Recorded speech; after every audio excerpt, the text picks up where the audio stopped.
வணக்கம் நேயர்களே. இன்றைய நேர்முகம் நிகழ்ச்சியில் நாம் சந்திக்க இருக்கின்ற ஆளுமை விடுதலை சிறுத்தைகள் கட்சியின் தலைவர் தொல் திருமாவளவன் அவர்களுடன் தான் இன்றைய நேர்முகம் நிகழ்ச்சியில் நாம் நேர்காணல் செய்ய இருக்கிறோம்.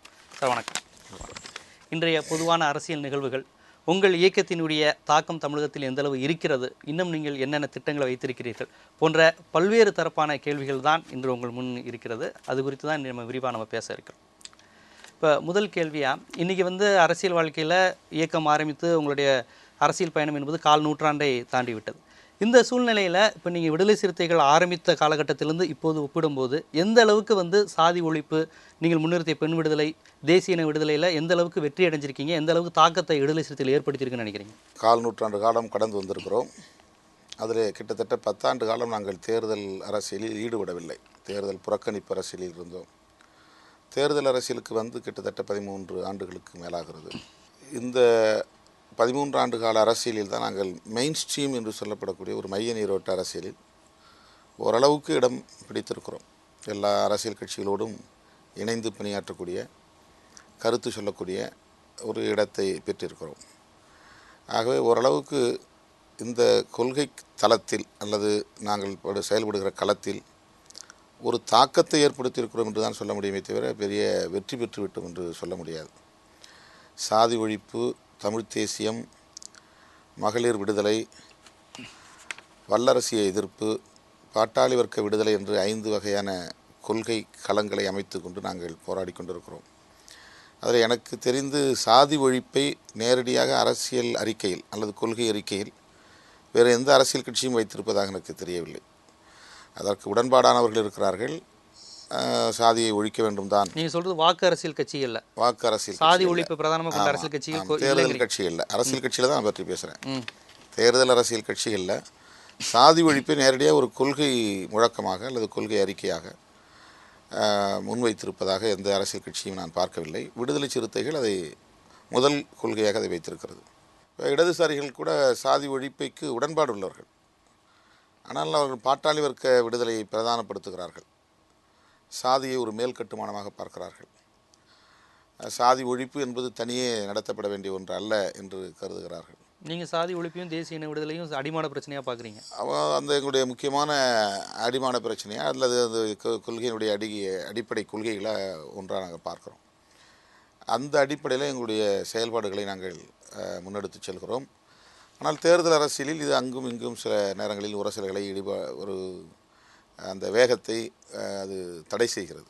இல்லை, உங்களுடைய அடிப்படை கொள்கைகளிலிருந்து பெருமளவுக்கு விட்டு கொடுக்காத அளவிற்கு தான் தேர்தல் அரசியல் இருக்கிறீங்களா? நிறைய இடத்துல அந்த தேர்தல் விட்டு கொடுத்ததில்லை. நாங்கள் இதெல்லாம் விட்டு கொடுத்துருந்தால் நாங்கள் எங்கேயோ வளர்ச்சி அடைஞ்சிருப்போம். விடுதலை சிறுத்தைகளை பொறுத்தவரையில் இந்த சாதி ஒழிப்பு கருத்தியலில் தீவிரமாக இருக்கிற காரணத்தினால்தான் ஒரு பொது அங்கீகாரம் இன்னும் ஒரு தேக்க நிலையில் இருக்கிறது. ஆனாலும் கூட ஒரு இளைய தலைமுறை அந்த சந்ததியினரிடம் இந்த விவாதத்தை எழுப்பியிருக்கிறோம். சாதி என்பது ஒரு முக்கியமான பிரச்சனை. சாதியை ஒழியாமல் தமிழ் தேசியத்தையோ அல்லது பாட்டாளி வர்க்க விடுதலையோ வென்றெடுத்து விட முடியாது. அந்த தாக்கத்தை ஏற்படுத்தியிருக்கீங்க. ஆனால் பயணம் இன்னும் நிறைய இருக்கு. ஆமாம், நெடுந்தூர பயணம் இருக்குது. இன்னும் பலருடைய ஒத்துழைப்பும் தேவைப்படுகிறது. சமீபத்தில் பார்த்தீங்கன்னா அன்புமணி ராமதாஸ் அவர்கள் ஒரு ஆங்கிலத்தில் என்ன சொல்லியிருக்கிறாருன்னா, எங்களை தலித்துகளின் எதிரியாக சித்தரிக்கிறார்கள். உண்மையில் எங்களுக்கு பிரச்சனை தொல் திருமாவளவன் என்கிற நபரோடு மட்டும்தான். ஒட்டுமொத்த தாழ்த்தப்பட்ட மக்களோடு எங்களுக்கு பிரச்சனை அல்ல. இந்த பிரச்சனையை வன்னியர் தலித் பிரச்சனையாக மோத விட்டு பார்க்கக்கூடாது அப்படின்னு சொல்லியிருக்கிறார். இந்த ஒரு விஷயத்தை நீங்கள் எப்படி பார்க்குறீங்க? இது நேரத்துக்கு ஒன்று பேசக்கூடிய சக்திகள். பாட்டாளி மக்கள் கட்சியில் இருக்கிறவங்களுக்கு யாருக்குமே எந்த கொள்கை புரிதலும் கிடையாது, கொள்கை பற்றும் கிடையாது. கொள்கை இருந்தால் தானே கொள்கை பற்று இருக்க முடியும். அவங்க அம்பேத்கர், பெரியார், மார்க்ஸ் படங்களை போட்டுக்கொண்டு சொந்த சமூகத்தையே ஏமாற்றி கொண்டு இருக்கிற ஒரு சக்திகள். வெளிப்படையாகவே பேசினார்கள். தலித்துகளா தலித் அல்லாதவர்களா 81%, 19% பார்த்து கொள்ளலாமா என்றெல்லாம் சவால் விட்டவர் தான் பாமக நிறுவனர் ராமதாஸ். நாட்டில் எவ்வளவோ பிரச்சனைகள் இருக்கின்றன. ஈழத்தமிழர் பிரச்சனையில் திமுகவும் அதிமுகவும் ஒன்று சேர்ந்து ஒரே பாதையில் பயணித்த வேளையில் அதையெல்லாம் நொறுக்கி சிதைக்கக்கூடிய வகையிலே தருமபுரி பிரச்சனையை கையில் எடுத்தவர் தான் ராமதாஸ். தன்னுடைய சொந்த மகனை வெற்றி பெற வைக்க வேண்டும் என்பதற்காக இல்லாத பிரச்சனையை இருப்பதாக ஊதி பெருக்கி செய்யாத குற்றங்களை என் மீது சுமத்தி என்னை ஒரு எதிரியாக்கி ஒட்டுமொத்த தலித் சமூகத்தையும் எதிரியாக்கி தலித்துகளுக்கு எதிராக மற்றவர்களெல்லாம் திரண்டு வாருங்கள் என்று திரட்டி தேர்தல் ஆதாயம் எதிர்பார்த்தவர். அதனால் அவர்கள் வந்து இன்றைக்கு ஒட்டுமொத்த ஜனநாயக சக்திகளின் எதிர்ப்புக்கும் அஞ்சி இப்படி சொல்கிறார். முதல்ல வந்து அந்த மாதிரி சொல்லக்கூடிய ஒரு நிலை வந்திருக்கு. அதாவது திருமாவளவன் மட்டும்தான் வந்து இதை எதிர்ப்பார், வேறு யாரும் எதிர்க்க மாட்டாங்க அப்படின்னு நினைச்சார் அவர். அது திராவிடர் கழகம்லாம் ரொம்ப வேகமாக களத்தில் இறங்கினாங்க. இடதுசாரிகளும் கடுமையாக களத்தில் இறங்கினாங்க. நிறைய ஜனநாயக சக்திகள் வந்து இது ரொம்ப அருவருப்பான அரசியல் என்பதை சுட்டி காட்டினார்கள். எங்கே போனாலும் அவங்களுக்கு வந்து ஒரு பெரிய எதிர்ப்பு உருவானது. அரசாங்கமும் வந்து ஒரு கட்டத்தில் நேரடியாக சாதி பிரச்சனை கையில் எடுக்காமல் மாமல்லபுரத்திலே அரசாங்கத்துக்கு சவால் விட்டு பேசியதை அடிப்படையாக வைத்து கைது செய்து உள்ளே போட்டது. இதற்கு பிறகுதான் வந்து நாங்கள் ஒட்டுமொத்த இவங்க சாதி வன்மமா பேசுனது இல்லை, அவங்கள பர்சனலாக தாக்குனதுக்காக கைது செய்து பேசினப்பெல்லாம் அவங்க இது பண்ணல. தருமபுரியிலாம் வந்து அவங்க 6.5 மணி நேரம் தாக்குதல் நடத்தினப்பெல்லாம் அங்கே கைது பண்ணலை யாரையும். ஒரு சிலரை அங்கே லோக்கலில் தான் வந்து கைது பண்ணாங்க. தன்னுடைய ஈகோவை சீன உடனே தான் முதலமைச்சருக்கு கோவம் வந்துருச்சு, எனக்கே சவால் விடுறியான்னு சொல்லிட்டு. அதுக்கு பிறகு தான் கைது செய்து உள்ள சிறையில் அடைத்தார்கள். அந்த நடவடிக்கைகளுக்கெல்லாம் பிறகு தான் பெரும்பான்மையான அரசியல் கட்சிகளின் ஆதரவு தனக்கு கிடைக்கவில்லை, நல்ல ஜனநாயக சக்திகளின் முற்போக்கு சக்திகளின் ஆதரவு கிடைக்கவில்லை என்ற பிறகு தான் இல்லை நாங்கள் ஒட்டுமொத்த தலித்துகளுக்கும் எதிராக பேசலை, திருமாவளவனுக்கு எதிராக தான் பேசுகிறோம். திருமாவளவன் என்ன செய்கிறான் அப்படி? அப்புறம் எப்படி இந்த தம்பி கையை நான் உயர்த்தி பிடித்து விட்டேன், இணைந்த கைகள் இனி எந்த கொம்பனாலும் பிரிக்க முடியாது என்று எந்த அடிப்படையில் பேசினார்? அந்த தேர்தலுக்கு 1 மாதம் 2 மாதத்துக்கு முன்பு கூட பிறந்தநாள் வாழ்த்து எனக்கு சொன்னார். தம்பி, இன்னும் இது நீங்கள் பெரிய சக்தியாக வளரணும். நீங்கள் அம்பேத்கர் விருதுலாம் அந்த அம்பேத்கர் சுடர் விருது வழங்கியிருக்கிறோம். ராமதாஸுக்கு அம்பேத்கர் அந்த மாதிரி வந்து எங்களை வந்து அதிகமாக அவங்கள நாங்கள் பாராட்டினதுங்கிறத வந்து இனிமேலாவது ஒழுங்காக அவங்க திருந்தி சாதி வெறியை விட்டுட்டு தலித்துக்களோட ஒரு இணக்கமாக வரணுங்கிறதுக்காக தான் நாங்கள் பாராட்டினோம். அதுதான் விடுதலை சிறுத்தைகளுடைய உத்தி. அவர் சொல்கிறாரு நான் திருந்தணுங்கிறதுக்காக என் கையை பிடிச்சுன்றார். அப்படி நான் எங்கேயும் ரோட்டை வெட்டி போடலை, மரங்களை வெட்டி போடலை, ஆயிரக்கணக்கான குடிசைகளை கொடுத்தல, மேடையில் அவன் இவன் வன்மமாக பேசலை, ஒருமையில் பேசலை, யாரும் எந்த தலைவரையும் ஒருமையில் பேசுவதில்லை. ஆனால் அவருடைய வயசுக்கு அவர் வந்து எல்லா தலைவர்களுக்குமே வந்து நிக்நேம்னு சொல்லுவாங்க இல்லையா, அந்த மாதிரி பேர், இந்த புனை பெயர் வச்சு கிண்டல் அடித்து பேசக்கூடிய ஒருத்தரை கூட வந்து மரியாதையாக அவர் பேசுனதே கிடையாது. அவர் கலைஞர்னோ ஜெயலலிதா அம்மையாரனோ பேசுனது கிடையாது. அவங்களுக்கு எல்லாத்தையுமே ஒரு புனை பெயர் வச்சுருக்கிறார். அவர் நடிகர் விஜயகாந்த் அரசியலில் தனக்கு மாறுபாடாக இருக்கலாம், ஆனால் அவருக்கு ஒரு புனை பெயர் வச்சுருக்காரு. எனக்கு என்ன புனை பெயர் வச்சுருக்காரு எனக்கு தெரியாது. அடிப்படை நாகரிகம் கூட இல்லாமல் அரசியல் களத்திலே செயல்படக்கூடிய சக்திகள் அவர்கள். இல்லை, பொதுவாகவே இந்த பிரச்சனை வந்து தருமபுரி பிரச்சனையை பற்றி சொல்லும்போது என்ன சொல்கிறாங்க, 2 குடும்பங்களுக்கான பிரச்சனை, இது 2 கட்சிகளுக்கான பிரச்சனையாக மாறி 2 கட்சிகளுக்கான பிரச்சனை. நாம் பிரச்சனையே எடுக்கலையே. நான் இந்த பிரச்சனை நடக்கும்போது லண்டனில் இருக்கிறேன், BTF மாநாடு நடந்துகிட்டு இருக்கும்போது நான் அங்கே இருக்கிறேன். ஜிகே மணி அங்கே கூட இருக்கிறார். அப்போ அவர்கிட்ட நான் வந்து பேசுகிறேன், நான் அவர் கிருஷ்ணசாமி ஜிகே மணி 3 பேரும் உட்காந்து ஒரு இடத்துல பேசுகிறோம். அவர் டாக்டர் கிருஷ்ணசாமி தான் மணியை கூப்பிட்டு என்ன இப்படி நடந்துக்கிட்டு இருக்குன்னு கேட்குறாரு. அப்புறம் வந்து இல்லை நாங்கள்லாம் அப்படி பண்ண மாட்டோம், ஐயாலாம் அப்படி செய்ய மாட்டார், இருந்தால் நீங்கள் என்ன பேசி பாருங்கன்னு முன்னாள் நாடாளுமன்ற உறுப்பினர் செந்திலுங்கிறவருக்கு வந்து லைன் போட்டு கொடுத்தாரு. அவர் கேட்டோடனே அண்ணன் நாங்கள்லாம் அப்படி பண்ண மாட்டோம்னா, ஐயா அப்படி செய்வார் அண்ணா, யாரோ குறுக்க வைக்கிற பையங்க இப்படி பண்ணுறாங்க, நாங்கள்லாம் விடுதலை சிறுத்தைகளுக்கு ஆதரவாக தான் இருக்கிறோம் அப்படின்னாங்க. நம்ம இயக்கத்தோழர்கள் கடைசி நேரத்தில் இந்த பிரச்சனையை வந்து பெருசாக்காதீங்கன்னு தான் அவங்கள்ட்ட போய் சொன்னாங்க. நவம்பர் 7ஆம் தேதி நீ கொண்டாந்து பொண்ணை ஒப்படைக்கலன்னு சொன்னால் உன் குடும்பத்தை மட்டும் இல்லை ஒட்டுமொத்த ஊரே கொளுத்தும் அப்படின்னு சொல்லி அவங்க எச்சரிக்கிறாங்க. இந்த எச்சரிக்கைக்கு பிறகு தான் அந்த கிராமத்தை சேர்ந்த ஒரு சில தோழர்கள் வந்து நம்ம கட்சி தோழர்கள்ட்ட வந்து சொல்கிறாங்க. உடனே நம்ம தோழர்கள் என்ன பண்ணுறாங்கன்னா, நம்மளாம் நண்பர்கள் தானே அவங்க, சரி அவங்கள போய் பார்த்து பேசுவோம். இப்போ நமக்கு வன்னியர்கள் நம்ம நண்பர்கள் தானே, பாமக சேர்ந்தவர் நம்ம நண்பர்கள் தானே அப்படிங்கிற. ஏன்னா இப்போ நாங்கள் தமிழ் பாதுகாப்பு இயக்கத்தில் இணைஞ்சு வேலை செஞ்சுருந்தோம் இல்லையா, சட்டமன்ற தேர்தலையும் ஒன்றா தானே இருந்தோம். அப்போ இந்த அடிப்படையில் தான் வந்து அவங்க போய் பார்த்து சொல்கிறாங்க. அப்பா வந்து நக்கலாக சிரிச்சிட்டு, நாங்கள் அதில் என்னங்க பண்ண முடியும், எங்களுக்கு அதுக்கு சம்மந்தம் இல்லை, நான் வேணால் கூப்பிட்டு சண்டை போடுறேன்னு ஒருத்தர் வந்து அங்கே லோக்கலில் வந்து வன்னியர் சங்க பொறுப்பாளரை கூப்பிட்டு சத்தம் போடுறாரு. அவங்க கட்சியினுடைய துணை பொதுச் செயலாளர் ஒருத்தர். செந்திலுடைய அலுவலகத்தில் தான் அது பேச்சுவார்த்தை நடக்குது. இந்த சந்திப்பு மட்டும்தான் விடுதலை சிறுத்தைகளுடைய பங்கு அதில். மற்றபடி அதில் எதுவுமே தெரியாது. அவன் 2 வருஷத்துக்கு 3 வருஷத்துக்கு முன்னாடி அந்த பெண்ணை காதலிச்சு இருந்திருக்கிறான். அது ஊருக்கே தெரியும், உலகத்துக்கே தெரியும். இன்னும் சொல்லப்போனால் அந்த ஊரில் வன்னியர் சமுதாயத்தை சேர்ந்த பெண்கள் தலித் காலனியில் குடும்பம் நடத்துகிறாங்க. ஏற்கனவே 3 குழந்தை பெற்றவங்க இருக்காங்க, 4 குழந்தை பெற்றவங்க இருக்காங்க, 5 குழந்தை பெற்றவங்க இருக்கிறாங்க. அதெல்லாம் இப்போ நம்ம இந்த எரிஞ்ச பிறகு போன பிறகு தான் நமக்கு தெரியுது. அந்த கிராமத்தை பொறுத்தவரையிலும் சாதி ஒரு பிரச்சனையை அவங்க கருதவே இல்லை. இவங்க தான் அதை ஊதி பெருக்கிறாங்க. நீங்க இயல்பா வன்னியர் பறையர்கள் மத்தியில மிகப்பெரிய அளவுல விரிசலோ ஒரு மிகப்பெரிய ஒரு ஆதிக்க சாதி நீ ஒடுக்குமுறைங்கிற எண்ணமோ கொஞ்சம் குறைவுதான். மற்ற பகுதிகளோட கிராமத்துல வந்து நக்சல்வாதிகளுடைய பிரச்சாரம் இருந்ததுனால, அந்த அப்பு பாலன் போன்றவர்களுடைய பிரச்சாரங்கள் இருந்ததுனால, அவங்களுடைய பிரச்சாரம் இருந்ததுனால ஓரளவுக்கு வந்து ஒரு முற்போக்கு சிந்தனை அங்கே வளர்ந்துருக்குது. அதனால தான் வந்து அதே கிராமத்தை சார்ந்த வன்னிய சமுதாயத்து பெண்கள் வந்து அந்த நத்தம் காலனியிலே குடியிருக்கிறாங்களே. அப்புறம் இதுக்கு முன்னாடி என்ன ஆகுதுன்னு சொன்னால், இந்த பிரச்சனை ஆக்சுவலாக வந்து திவ்யாவுடைய அம்மா, அவங்களுடைய திவ்யாவுடைய சித்தப்பா, அவங்க குடும்பத்துக்கு இடையில் ஏதோ பிரச்சனை வருது. அந்த பஞ்சாயத்தை வந்து அவன் வந்து ஊர் கூட்டுறான். ஏன்னா அந்த வீட்டுக்கு வந்து திவ்யாவுடைய சித்தப்பாவை யாரோ ஒருத்தன் வந்துட்டு போயிட்டுருக்கிறான். அவனை கண்ட்ரோல் பண்ணுது இந்த அம்மா, யார் திவ்யா. நீ எதுக்கு என் வீட்டுக்கு வரேன்னு, அவனோட நீ எதுக்கு பழகிறன்னு இவங்க கேட்டிருக்காங்க. ஆனால் அப்போ வந்து இளவரசனும் திவ்யாவும் நெருங்கி பழகலை. இது வந்து திவ்யா சொன்ன ஸ்டேட்மெண்ட். இதில் வந்து பஞ்சாயத்து கூட்டியிருக்கிறாங்க. இந்த பஞ்சாயத்தை வந்து கூட்டக்கூடாதுன்னு எதிர்ப்பு தெரிவித்ததே வந்து திவ்யாவுடைய பெரியப்பா. அதுக்கு பிறகு வந்து அவன் என்ன பண்ணிடுறான், இந்த பிரச்சனையை பாமகக்காரன் கொண்டு போகிறான். அவங்க பாமகக்காரனுங்க இங்கே மாமல்லபுரம் கூட்டத்துக்கு பொதுக்கூட்டத்துக்கு பிறகு எங்கள் ஊர்லேயும் இப்படி ஒரு பிரச்சனை இருக்குன்னு இவனுக்கு கவனத்தை கொண்டு போகிறாங்க. இப்போ அவங்க ஏற்கனவே பரீட்சார்த்தமாக சில மாவட்டங்களில் சில கிராமங்களை தேர்வு பண்ணி வச்சுருக்கிறாங்க. இந்த மாதிரி எதையாவது ஒரு இடத்துல வந்து பிரச்சனையை பெருசாக எடுக்கணும், நம்ம வந்து தாக்குதல் நடத்தினா தான் கவனம் நம்ம பக்கம் திரும்பும். ஏன்னா இவர் வந்து வன்முறை செய்தே கவனத்தை ஈர்த்து வன்முறை நாயகனாக வளர்ந்தவர் தான் பாமக நிறுவனம். ஆரம்பத்தில் 1987 சாலை மறியல் இருக்கு இல்லையா, சாலை மறியல் வந்து திமுக காரங்க 30 விழா கொண்டாடுறாங்க. 30 விழா கொண்டாடிட்டு திரும்புகிற நேரத்தில் சாலை மறியல் நடத்தினா வன்முறை வருமா வராதா? இடஒதுக்கீடு கோரிக்கைக்காக தானே. இடஒதுக்கீடு கோரிக்கை இடஒதுக்கீடுக்கான கோரிக்கை. ஆனால் வன்முறை வந்து அதில் திட்டமிடுது. அந்த வன்முறையில் வந்து அப்பாவி சேரி மக்களுடைய குடிசைகள் ஆயிரக்கணக்கான சேரி குடிசைகள் கொளுத்தப்பட்டன. அப்போ அதன் மூலம் தான் இவர் வந்து ஒரே நாளில் வந்து தலைவராகிட்டார் தமிழ்நாட்டில். யார் இவ்வளோ பெரிய வன்முறைக்கு, எப்படி குஜராத்தில் கலவரம் பண்ணி தேசிய தலைவராகி இன்றைக்கி பிரதமர் ஆகிட்டார் நரேந்திர மோடி. இது நரேந்திர மோடி ரொம்ப இவர் வந்து அவருக்கு முன்னோடி. வன்முறை செய்து உலகின் கவனத்தை ஈர்த்து தலைவராகிறது, அதன் மூலமாக வந்து ஆதாயத்தை தேடுறது. அப்போ 1987 வன்முறையிலிருந்து தான் இவர் வந்து வெளி உலகத்துக்கு தெரிய வந்தார். அதுக்கு பிறகு தான் அவர் வந்து கட்சியெலாம் ஆரம்பிச்சது. அதில் கூட அவர் மேலே எஃப்ஐஆர் கிடையாது. அதே மாதிரி தான் இப்போ வந்து 99 நான் வந்து நாடாளுமன்ற தேர்தலில் நிற்கும்போது ஒரு செயல் திட்டமாக வகுத்து கொடுத்தாங்க. ஏன்னா எதேச்சியாக நடந்த வன்முறை கிடையாது. திருமாவளவனுக்கு ஓட்டு போட்டியா, ஊராக வண்டியில் போய் பெட்ரோல் எடுத்துக்கிட்டு ஊராக கொளுத்துனாங்க. கிட்டத்தட்ட 95 கிராமங்களை கொளுத்துனாங்க. அதில் 15 கிராமம் முழுமையாக எரிந்து சாம்பலாக போயிடுச்சு. அந்த வன்முறையில் கூட இவங்க மேலே எந்த ஒரு எஃப்ஐஆரும் கிடையாது. அதுக்கு பிறகு வந்து இன்றைக்கி தருமபுரியில் நடத்திருக்கிற வன்முறை, இது வந்து வெளியில் பார்க்குறவங்களுக்கு என்ன தெரியும்னா எதேச்சியாக நடந்து போச்சு, அந்த ஊருக்காரங்க திரண்டு அடிச்சிட்டாங்க. கிடையவே கிடையாது.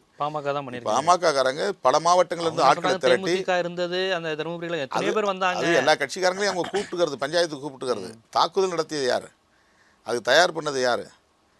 அது திவ்யாவுடைய ஸ்டேட்மெண்ட் என்ன இருக்குது, ரெக்கார்டில் இருக்குது. எங்கள் அப்பா வந்து தூக்கு போட்டு சாகிற ஆளே கிடையாது, அது அவருடைய சாவில் மர்மம் இருக்குது, இவங்க ஏதோ பண்ணிட்டாங்க அப்படின்னு தான் அது வந்து சொல்லியிருக்கு. அது தலித் முரசுக்கு கொடுத்த பேட்டி இன்னும் வந்து ரெக்கார்டில் இருக்குது. இப்போ அம்பேத்கர் சிலைகளை திறந்து வைத்தது, உங்களோடு இணைந்து செயல்படுறது, இது எதுனா அந்த இடஒதுக்கீட்டுக்கான போராட்டத்து நேரத்தில் இவர் வந்து ஏகப்பட்ட சேரி குடிசைகளை கொளுத்திட்டதுனால எங்கேயும் நடமாட முடியல, வெளியே போக முடியாது. அதுக்கு இவர் கையாண்ட ஒரு உத்தி என்னென்னா, நான் வந்து எல்லா இடத்தையும் அம்பேத்கர் சிலை திறக்கிறேன், நீங்கள்லாம் ஒருதாய் மக்கள் மாநாடு போடுறேன் அப்படின்னு தெற்க வந்தால் பல்லர்களும் பள்ளிகளும் ஒன்று தான், நாமெல்லாம் ஒரே சாதி அப்படின்னு அங்கே வந்து கூட்டம் போட்டு அவங்களெல்லாம் இங்கே கொண்டு வந்து கூட்டம் போட்டு இங்கே வந்து தலித் எழில்மலையை வச்சுக்கிட்டு இங்கே வந்து ஆதிதிராவிடர் வன்னியர் ஒற்றுமை மாநாடு, ஆதிதிராவிடர் வன்னியர் ஒற்றுமை மாநாடு. அப்போல்லாம் வந்து அவர் இல்லை. இது வந்து நான் சொல்கிறது 87 88 அந்த வன்முறை நடந்த உடனே இவருடைய நடமாட்டமே பெரிய பிரச்சனையாச்சு இல்லை. அதை சரி பண்ணுறதுக்காக வந்து இந்த ஆதிதிராவிடர் வன்னியர் ஒற்றுமை மாநாடு. நாம் என்ன நினச்சோம், சரி நடந்து போச்சு, இனிமேலாவது அந்த ஒற்றுமை வரட்டும், சரி சிலைகளை திறக்கிறார், நம்ம வந்து வாழ்த்துவோம் பாராட்டுவோம். அந்த அடிப்படையில் தான் அவரை கூப்பிட்டு நாங்கள் வந்து தமிழ் குடிதாங்கின்னு சொல்லி ஒரு அடைமொழி கூட கொடுத்து பாராட்டினோம். அதுக்கு பிறகு அம்பேத்கர் சுடர் விருது கொடுத்து பாராட்டினோம். இதெல்லாம் எதுக்குன்னா உண்மையாக மனப்பூர்வமாக ஒரு உழைக்கும் மக்கள்கிட்ட ஒரு ஒற்றுமை வரணுங்கிறதுக்காக தான். ஆனால் இவர் வந்து சாதாரண மக்கள் வந்து ஒற்றுமையை இருக்கவே கூடாதுன்னு நினைக்கக்கூடியவர். அது வன்னிய சமுதாயத்தில் இருக்கிற எளிய மக்கள் கூட அமைதியாக இருந்தால் நமக்கு வந்து லாபம் இல்லை, அவங்க எப்பவும் சண்டை போட்டுக்கிட்டு இருக்கணும், அவங்க வந்து பாதிக்கப்படுறதை பற்றி கொஞ்சம் கூட கவலைப்படாத ஒரு. நல்லா பார்த்தீங்கன்னா வன்னியர் சமூகமும் சரி, பறையர் சமூகமும் சரி, ரெண்டுமே தமிழ்நாட்டில் பெரும்பான்மை சமூகம். இந்த ரெண்டு சமூகம் மத்தியில் இப்படி ஒரு சூழல் இருப்பது வந்து ஒரு மிகப்பெரிய ஆபத்து இல்லையா தமிழ்நாட்டுக்கு? ரெண்டு சமூகம் இந்த ஆபத்தை பற்றி அவர் கவலையப்படலையா, தனக்கு லாபம் வந்தால் போதுங்கிறது தானே அவருடைய கணக்கு. தன்னுடைய கட்சி வெற்றி பெறணும், தன்னுடைய மகன் வெற்றி பெறணும், மந்திரி ஆகணும். யார் வெட்டிக்கிட்டான்னா, யார் ரத்தம் சிந்திக்கிட்டான்னா, அதற்கான முயற்சி விடுதலை சிறுத்தைகள் வன்னிய பாட்டாளிகளையும் ஒன்றிணைக்கக்கூடிய ஒரு அதுக்கு தான் நான் எடுத்த அந்த முயற்சிகள்லாம் சாதாரணமான முயற்சிகள் இல்லைங்க. அதனால தான் நான் அவரோட கை கோர்த்தோம். எவ்வளோ வழிகளுக்கு மத்தியில் அவரோட நம்ம கை கோர்த்தோம். நல்ல சக்திகள் நமக்கு வந்து இந்த ஆலோசனை சொன்னாங்க. அறிவுமதிலாம் அந்த ஆலோசனை சொன்னார். நீங்களும் ஐயாவும் இணைஞ்சு தான் அந்த வேலையெல்லாம் செய்யணும்னு சொல்லிட்டு கவிஞர் காசி ஆனந்தன்லாம் வந்து அந்த முயற்சியில் ஈடுபட்டார். நாங்கள் தமிழ் பாதுகாப்பு இயக்கத்தை உருவாக்கும் போதெல்லாம் பாமகவை பற்றி நாங்கள் சிந்திக்கலை. சாதி பிரச்சனை எனக்கும் அவருக்கும் இருக்கலாம். என்ன அவர் வந்து தேர்தல் நேரத்தில் வந்து குறி வச்சு கடுமையாக தாக்குனார், அதை பற்றி நான் கவலைப்படல. ஆனால் தமிழுக்காக ஒருங்கிணைச்சு நிற்போம். ஆனால் இந்த குற்றச்சாட்டு பிற தலித் அமைப்புகள் உங்க மீது குற்றச்சாட்டை வச்சாங்க. இவர் வந்து பாமகவை கடுமையாக சாடவில்லை, திருமகன் சாடவே இல்லை, எங்க தலித் தமிழ் தேசிய ஈழ விடுதலை இதெல்லாம் பேசுறாரு, ராமதாஸோட சேர்ந்துக்கிறாரு, இவர் ஏன் கடுமையாக சாடல, அது பிற தலித் அமைப்புகள் உங்க மீது குற்றச்சாட்டை வச்சாங்க. அவங்கள மாதிரி நான் வந்து என்னன்னா நேரடியாக பாமகவை திட்டணும், பிரபாகரனை பற்றி பேசக்கூடாது, ஈழ விடுதலை பற்றி பேசக்கூடாதுங்கிறது தலித் கட்சியினுடைய குற்றச்சாட்டு. தலித்து பிரச்சனை தான் பேசணும், பௌத்தத்தை பற்றி தான் பேசணும், வேறு எதையும் பேசக்கூடாதுன்னு. சரி, அவங்களுக்கு தெரிஞ்சு அவங்க பேசுகிறாங்க. நமக்கு என்னென்னா சமூக நல்லிணக்கம் முக்கியமானது. இப்போ யாரோட நம்ம வந்து ஒற்றுமையாக இருக்கணும், அதை நோக்கி பயணம் தானே முக்கியமானது. சாதியின் பெயரால் வந்து பாட்டாளிகள் வந்து ஒருவருக்கு ஒருவர் மோதிக்கொள்வது, ரத்தம் சிந்துறது நல்லதா அப்படிங்கிற அடிப்படையில் நமக்கு வந்து நமக்குடைய நலன்கள் பாதிக்கப்பட்டாலும் பரவாயில்ல, தலித்துகள் நம்ம தூற்றினாலும் பரவாயில்ல, அதனால் நம்ம அவங்களோட இணங்கி வேலை செய்வோங்கிறதுக்காக எவ்வளவோ கீழிறங்கி நம்ம வந்து அவரை வந்து உயர்ந்த இடத்துல வச்சு அவ்வளவு மரியாதையாக நாங்கள் எங்கள் கட்சிக்குள்ளே வந்து அவ்வளவு முக்கியத்துவம் கொடுத்து நாங்கள் வரணும். ஆனால் அவர் 2011 தேர்தலில் எங்கள்கிட்ட என்ன சொன்னார், தம்பி நீங்கள் இங்கே இருக்கிறதுனால தான் நான் அந்த திமுக கூட்டணிக்கு வரேன், நான் வர நேரம் பார்த்து நீங்கள் வெளியேறக்கூடாதுன்னு சொன்னார். அப்படி ஒற்றுமையாக இருக்குங்க, இல்லை வாங்க நாம் சேர்ந்து நிற்போம், நாம் 2 பேரும் சேர்றதை வந்து திமுக விரும்பாது, அதனால் குழப்பி விட்ருவாங்க, நீங்கள் வந்து உறுதியாக இருக்கணும்னார். நான் உறுதியாக இருக்கிறேங்க, நான் வந்து எங்கேயும் போக போகிறது மாதிரி இல்லை, நீங்கள் வாங்க நம்ம ஒற்றுமையாக இருப்போம். ஒற்றுமையாக இருந்தோம். தேர்தல் முடிஞ்சுது, படுதோல்வி. அதுக்கு பிறகு வந்து உள்ளாட்சி மன்ற தேர்தல் நடந்துச்சு. உள்ளாட்சி மன்ற தேர்தலுக்கு முன்னால் என்னை கூப்பிட்டு 2 முறைக்கு 3 முறை கூப்பிட்டு தைலாபுரம் தோட்டத்தையே போய் உட்காந்து 2 மணி நேரம் எங்களோட உட்காந்து பேசுகிறார். எனக்கு அன்றைக்கி அவரே சாப்பாடு பரிமாறினார்.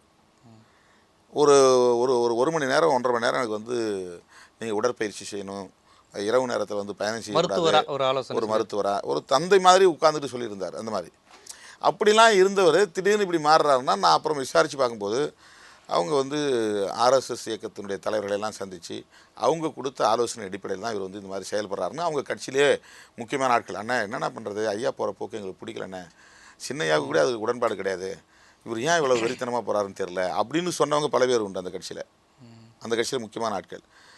அதுலேயும் சில பேர் என்ன சொன்னாங்கன்னா, இவர் வந்து ஆர்எஸ்எஸ்காரன் கொடுக்குற ஆலோசனைப்படி போகிறாரு, நீங்கள் 2 பேரும் ஒன்றா இருந்தீங்கன்னா உங்கள் ஆளுங்க உங்களுக்கு ஓட்டு போட மாட்டாங்க, நீங்கள் வந்து தலித்துகளை எதிர்த்து பேசினா தான் உங்களுக்கு ஓட்டு கிடைக்கும் அப்படின்னு அவங்க கொடுத்த ஆலோசனை அடிப்படையில் தான் இவர் இறங்கி வேலை செய்கிறாரு. இதை சொன்னதே பாமகவுடைய முன்னணி பொறுப்பாளர்கள். அவர் சமூக நீதி பாதையில் செல்லல, இந்துத்துவ கருத்தியல் அடிப்படையில் தான் செஞ்சுக்கிட்டு இருக்காரு. ஆமாம், அவர் எப்பவுமே அவர் சமூக நீதினு சொல்கிறதும் பொய், ஈழ விடுதலை பற்றி சொல்கிறதும் பொய், புலிகள் ஆதரவுன்னு சொல்கிறதும் பொய், தமிழ் பாதுகாப்பு சொல்கிறதும் பொய். அவருக்கு ஓட்டு ஓட்டு ஓட்டு, அதுக்காக எந்த லெவல்லையும் அவர் இறங்குவார், சாதிய வெறியை தூண்டுவார். இப்போ தாழ்த்தப்பட்ட அமைப்புகளில் தமிழ் தேசியம், திராவிட இயக்க சார்பு, அதோடு கூடிய சாதி ஒழிப்பு, இதை முன்னெடுக்கக்கூடிய ஒரே அரசியல் கட்சியாக பார்த்த வரைக்கும் விடுதலை சிறுத்தைகள் மட்டும்தான் இருக்குது. பிற கட்சிகள்கிட்ட பெரியாரையை விமர்சிக்கக்கூடிய தன்மை வந்து அதிகமாக இருக்குது. ஏன் தலித் அமைப்புகள்கிட்ட வந்து பெரியாரை விமர்சிக்கக்கூடிய தன்மை அதிகமாக இருக்குது? இன்னைக்கு இப்போ வரையும் அது இருக்குது. விடுதலை சிறுத்தைகள் ஏன் விமர்சிக்கிறாங்கன்னா, அவங்க மேலே கோவப்படுறதை விட அவங்க விமர்சிக்காமல் இருக்கிறதுக்கான வேலை திட்டங்கள் இருந்துதான் நம்மகிட்டன்னு பார்க்கணும். ஒரு மீளாய்வு தேவை. பெரியார் இயக்கங்களுக்கு அது திராவிடர் கழகமாக இருந்தாலும் சரி, அதிலிருந்து பிரிந்து இயங்கி கொண்டிருக்கிற வேறு எந்த இயக்கங்களாக இருந்தாலும் சரி, விடுதலை சிறுத்தைகளை தவிர மற்ற பெரும்பாலான தலித் இயக்கங்கள் இந்த கருத்தியலை கொண்டிருக்கு. இது வந்து யதார்த்தமான ஒரு உண்மை. அதை முதல்ல நம்ம அக்செப்ட் பண்ணிக்கணும். சரி, ஏன் அவங்க வந்து அந்த மாதிரி நினைக்கிறாங்க? உண்மையிலேயே பெரியார் மேலே இருக்கிற வெறுப்பா, அல்லது பெரியாரியத்தை பேசக்கூடிய சாதியவாதிகளுடைய வெறுப்பா அப்படிங்கிறத பார்க்கணும். பெரியார் பற்றி பேசக்கூடியவர்கள் எப்படி அணுகுறாங்கிறத பொறுத்து தான் பெரியார் பற்றிய மதிப்பீடும் வந்து மக்கள்கிட்ட வரும். வீட்டில் பெரியார் படம் வச்சிருக்கிறவங்க எப்படி நடந்துக்கிறாங்கிறதா முக்கியமானது. பெரியார் படத்தை வச்சிருக்கிறவங்க, பெரியார் இயக்கத்தை நடத்துகிறவங்க எந்த மாதிரி தலித்துகளை வந்து ட்ரீட் பண்ணுறாங்க, நடத்துகிறாங்க, தலித்துகள்கிட்ட எந்த மாதிரியான அணுகுமுறை வச்சுருக்கிறாங்க அப்படிங்கிறதுல இருந்து தான் ஒரு மதிப்பீடுங்கிறது உருவாகும். இப்போ நான் வளர்ந்த காலத்திலேருந்தே நான் பார்க்குறேன், எனக்கு தெரிஞ்சு எத்தனையோ தலித் இயக்கங்கள் வந்து என்ன நீ எப்போ பார்த்தாலும் பெரியார் படம் போட்டுக்கிற, போஸ்டரில் துண்டறியில் பெரியார் படம் போடுறேன். நான் ஆரம்பத்திலேருந்தே அம்பேத்கரையும் பெரியாரையும் என்னால் நாங்கள் வந்து பிரித்து பார்த்ததில்லை. 2 பேருமே சமூக நீதி காவலர்கள், 2 பேருமே ஒடுக்கப்பட்ட மக்களுடைய விடுதலையின் மீது தீவிரமான காதல் கொண்டவர்கள். பாட்டாளி வர்க்க விடுதலையை வந்து உயர்த்தி பிடித்தவர்கள். இந்துத்துவத்தை, பார்ப்பனியத்தை ஆணிவேரோடு வந்து கெல்லி எறிய வேண்டும் என்பதிலே ரொம்ப கடுமையாக இருந்தவர்கள், கெடுபிடியாக இருந்தவர்கள். அதில் சமரசமே செய்து கொள்ளாத தலைவர்கள். அதனால் நான் என்றைக்கு முதலாக வந்து எங்கள் கட்சியினுடைய கொள்கை முழக்கத்தை எழுத தொடங்கினோ, துண்டறிக்கை போட தொடங்கணும், அந்த நாளிலிருந்து பெரியார் படத்தை போடுறோம். அதனால் வந்து விடுதலை சிறுத்தைகளை பொறுத்த வரையிலும் நாங்கள் பெரியாரியத்தை அம்பேத்கரியமாகத்தான் பார்க்குறோம். ஒரு புரட்சிகர கொள்கையாக தான் நாங்கள் பார்க்குறோம். ஆனால் மற்ற அமைப்புகள் அப்படி பார்க்குறாங்கன்னா அதுக்கு என்ன காரணங்கிறத பெரியார் இயக்கங்கள் தான் மீளாய்வு செய்யணும். ஒரு இடைநிலை சாதி உணர்வு இருக்குங்கிறீங்களா அவங்கள்ட்ட? பெரியார் இயக்கங்கள் பல பேரிடம் பெரியாரியத்தினும் பிரச்சனை இல்லை. பெரியார் இயக்கத்தை பேசக்கூடியவர்களில் பெரும்பான்மையானவர்கள் சாதி பார்க்கிறார்கள்ங்கிறது தான் தலித் இயக்கங்களுடைய கருத்து. இதே கருத்து தான். இப்போ அதோட தொடர்ச்சியாக தான் இந்த கேள்வி வருது. தாழ்த்தப்பட்ட அமைப்புகள் வந்து ஒரு பெரியாரை வந்து ஒரு பிற்படுத்தப்பட்ட தலைவராக பார்க்குறாங்க. அதற்கு இன்னொரு காரணமும் பிற்படுத்தப்பட்ட தலைவர்கள் பெரியாரை பின்பற்றுபவர்கள் அவர்கள் தலித்துகளை சரியான பார்வையில் அணுகலன்னு நீங்கள் சொன்னீங்க. அதுக்கான அனுபவம் இருக்குன்னு சொல்கிறீங்க. ஆனால் பிற்படுத்தப்பட்ட சமூகங்களை சேர்ந்தவர்களும் வன்னியர்களாக இருக்கட்டும், இப்போ பாமக உட்பட கொங்குலாளர்கள் அமைப்பாக இருக்கட்டும், கல்லர் அமைப்பு, தேவர் அமைப்பாக இருக்கட்டும், அவங்களும் பெரியார் எங்களுக்கு எதுவுமே செய்யலை, இந்த திராவிட இயக்க கருத்தியல்னாலும் இந்த பெரியார் ஆலை தான் நாங்கள் அழிஞ்சோங்கிறாங்க. பிற்படுத்தப்பட்ட அமைப்புகளும் பெரியார் எங்களுக்கு எதுவும் செய்யலைன்னு சொல்லி இப்போ அமைப்புகள் கட்டிக்கிட்டு இருக்காங்க. உங்களுக்கு பேர் தெரியல. அவங்க வந்து அது வந்து என்னென்னா பெரும்பான்மையான தலைவர்கள், இந்த சாதி சங்க தலைவர்கள்லாம் இந்துத்துவ மனோநிலை உள்ள தலைவர்களாக இருக்கிறாங்க. அவங்களால வந்து இந்து மதத்துக்கு எதிராகவோ அந்த சாதிய கட்டமைப்புக்கு எதிராகவோ சிந்திக்க முடியல. பெரியார் வந்து ரெண்டையும் வந்து கடுமையாக சாடுகிறார்.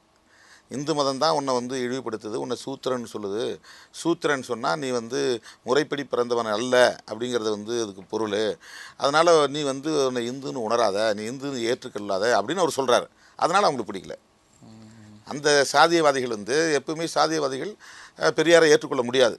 ஏன்னா இவர் சாதி ஒழிப்பு போராளி. சாதி ஒழிப்பு போராளியாக இருக்கிற பெரியாரை எப்படி சாதியவாதிகள் ஏற்றுக்கொள்வார்கள்? இன்னொன்று தலித் அமைப்புகள்கிட்ட இதுவும் உங்களை தவிர்த்து தான் தமிழ் தேசிய ஏற்றுக்கொள்கிறவராக நீங்கள் மட்டும்தான் இருக்கிறீங்க. இன்னொரு புறம் வேறு சில அமைப்புகள், மல்லர் அமைப்புகள் தமிழ் தேசியத்தை ஏற்றுக்கொண்டாலும் அவங்களோட இது முழுமையாக ஒரு பாசிச அமைப்போட போகுதுங்கிற ஒரு விமர்சனம் வருது. இப்போ நீங்கள் ஒருத்தர் உங்கள் அமைப்பு மட்டும்தான் தமிழ் தேசியம் சாதி ஒழிப்பு தளத்தில் செல்லுது.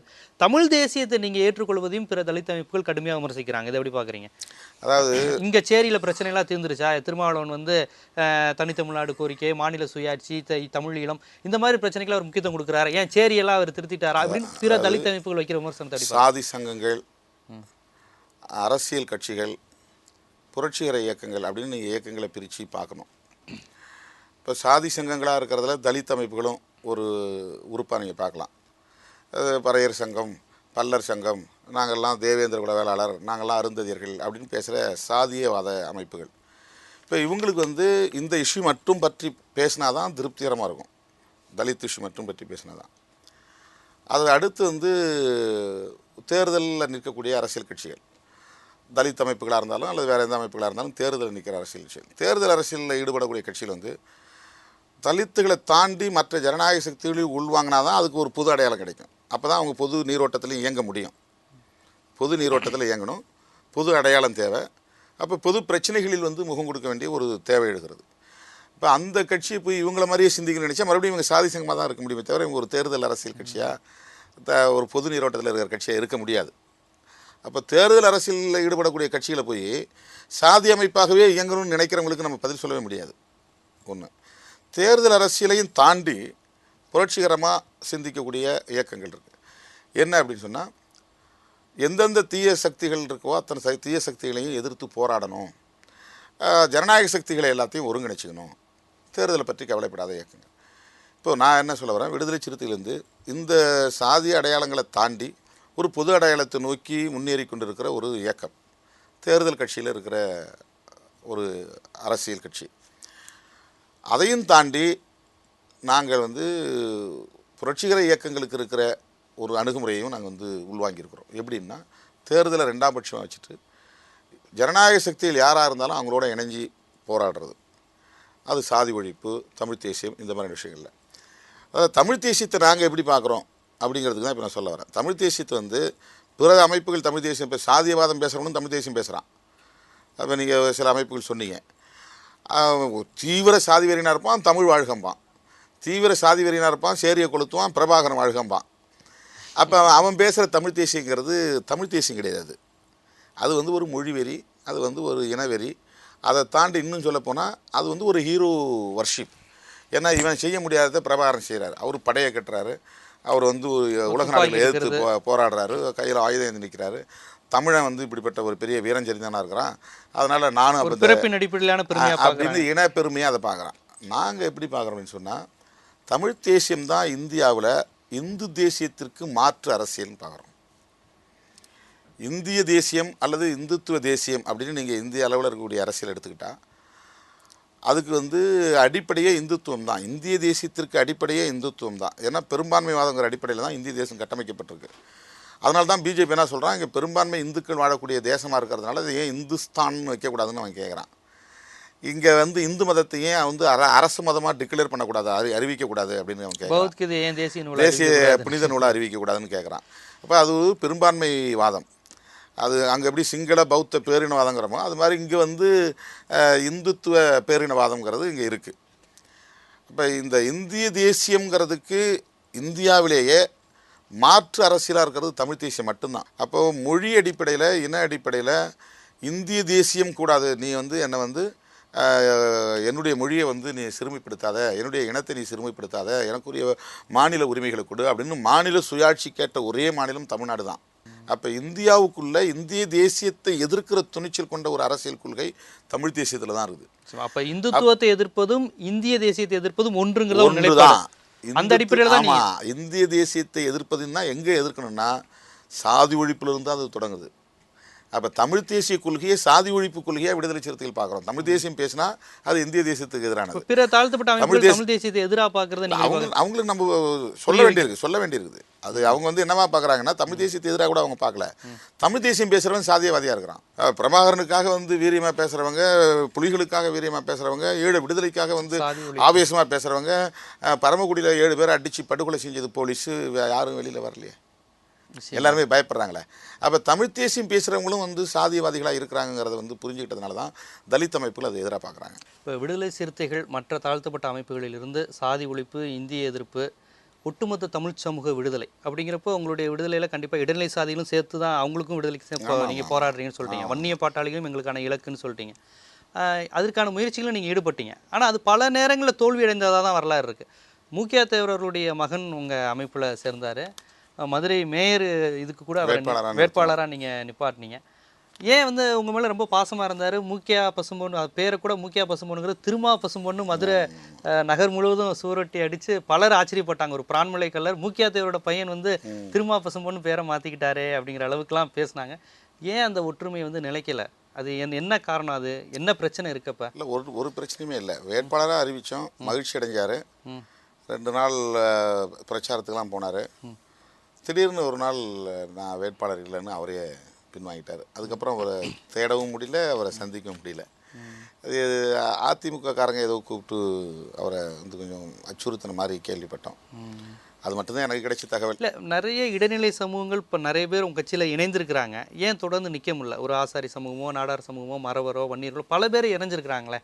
புதுசாக நிறைய வந்து சேராங்க. 1-2 பேர் போகிறாங்க.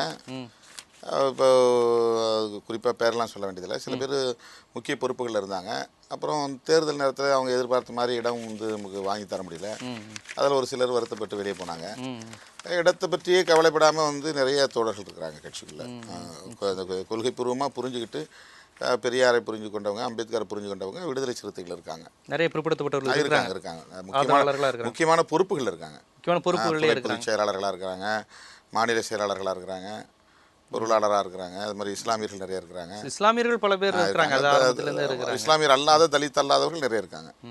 இல்லை, மற்ற இடைநிலை சமூகங்கள் விடுதலை சிறுத்தைகளில் இருக்கிறதுல அந்த கட்சிக்குள்ள எதுவும் பிரச்சனை இருக்கா உங்களுக்கு? வேற எது மாதிரியான சூழல்? நீங்கள் பதவி கொடுக்கறதுனால ஆதி திராவிடர்கள் மத்தியில் அந்த மாதிரிலாம் இல்லை. அந்த மாதிரிலாம் கட்சிக்குள்ள அந்த மாதிரி ஒரு சின்ன எதிர்ப்பு கூட கிடையாது. தொண்டர்களும் விரும்புகிறாங்க. தொண்டர்களும் ரொம்ப அவங்களெல்லாம் ரொம்ப மரியாதையாக நடத்திருக்கிறாங்க. அவங்க பல்வேறு நிகழ்ச்சிகளுக்கு, இல்ல நிகழ்ச்சிகளுக்கு, பொது நிகழ்ச்சிகள்லாம் அழைச்சி இன்னமும் கூட்டம் போட்டுக்கிட்டு இருக்கிறாங்க.